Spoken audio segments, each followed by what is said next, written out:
5 seconds to go.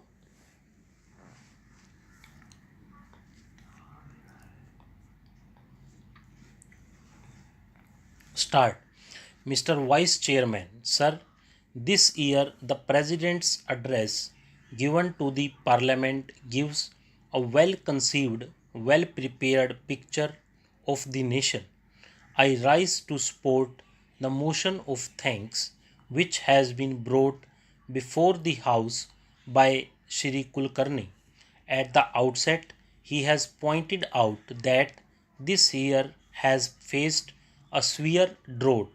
Then he points out to the danger of internal and external forces that remind us of the secessionist tendencies, the terrorism that is prevalent in a very serious form in the northwest and northeast frontiers of the country.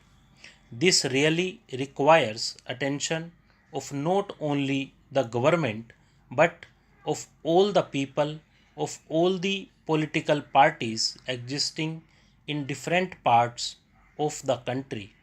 In his speech, he has tried to remind us of the promises made in our Constitution.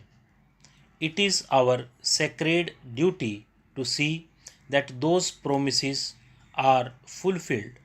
He has said that the ideals of secularism and socialism are enshrined in our Constitution. These values have to be upheld, and above all, integration of the nation is also to be upheld. Sir, it is time that we did not discuss matters out of emotion. When we speak emotionally, we forget these high goals, we forget reality and rationalism. Sometimes it is necessary to see that healthy criticism is there. It is required in a democracy to rectify mistakes of a government.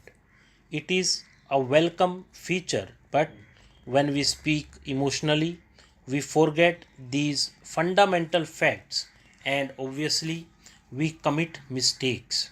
Here we should remember that we are speaking in the highest supreme body of the nation where the future of the nation is to be built.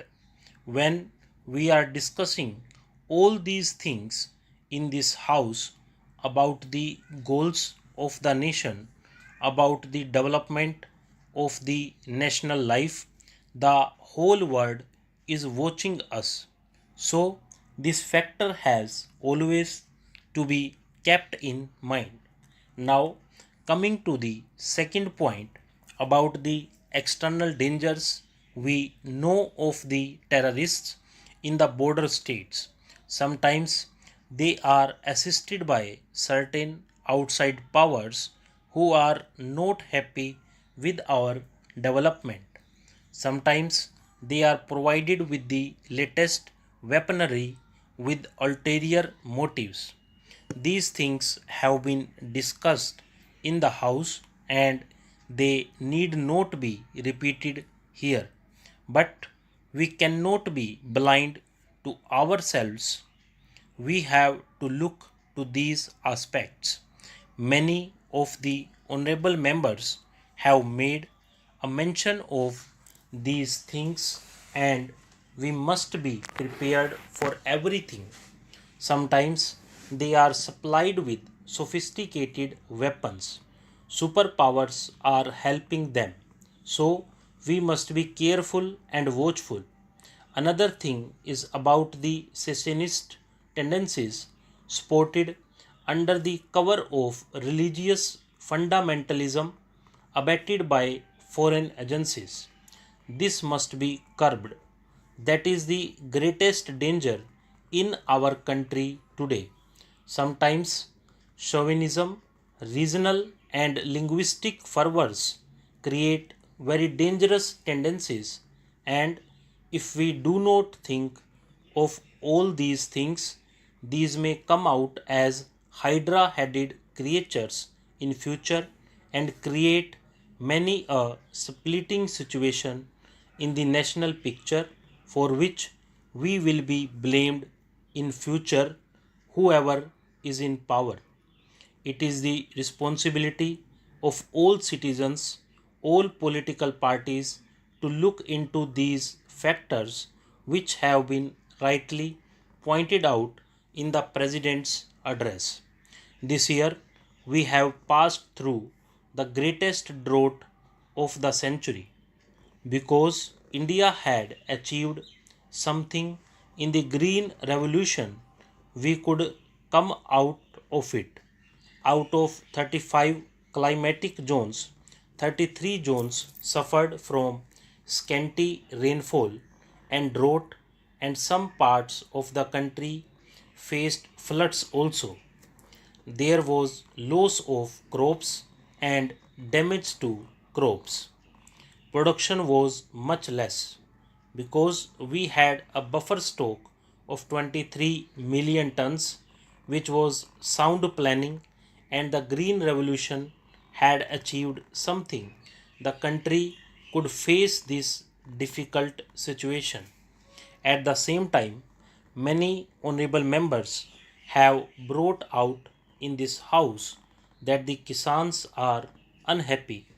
They are vibrating with new ideas, new expressions of rising expectations. What are their problems? Anybody who goes to the villages comes to know that the balance of trade or the balance of economic situation is not in their favor. The prices are rising and they are not getting justice. That is their feeling. Still worse is the plight of small and marginal farmers. The government is spending a lot on subsidies for food sufficiency by way of subsidized fertilizers and other things, but their share is much less. The dry land farmer and the small and marginal farmer have to do distress sales because in our country there is no proper marketing organization to help them. Unfortunately, we had thought that the cooperatives would develop, but they have not developed, and the marketing agencies have not developed. So, they are the worst sufferers in the situation of rising prices. The other sectors enjoy a favorable position, they can command the economy. The farmers are very much discontented, for which we have to take proper precautions. That is what I want to submit through this honorable house to the government. Stop.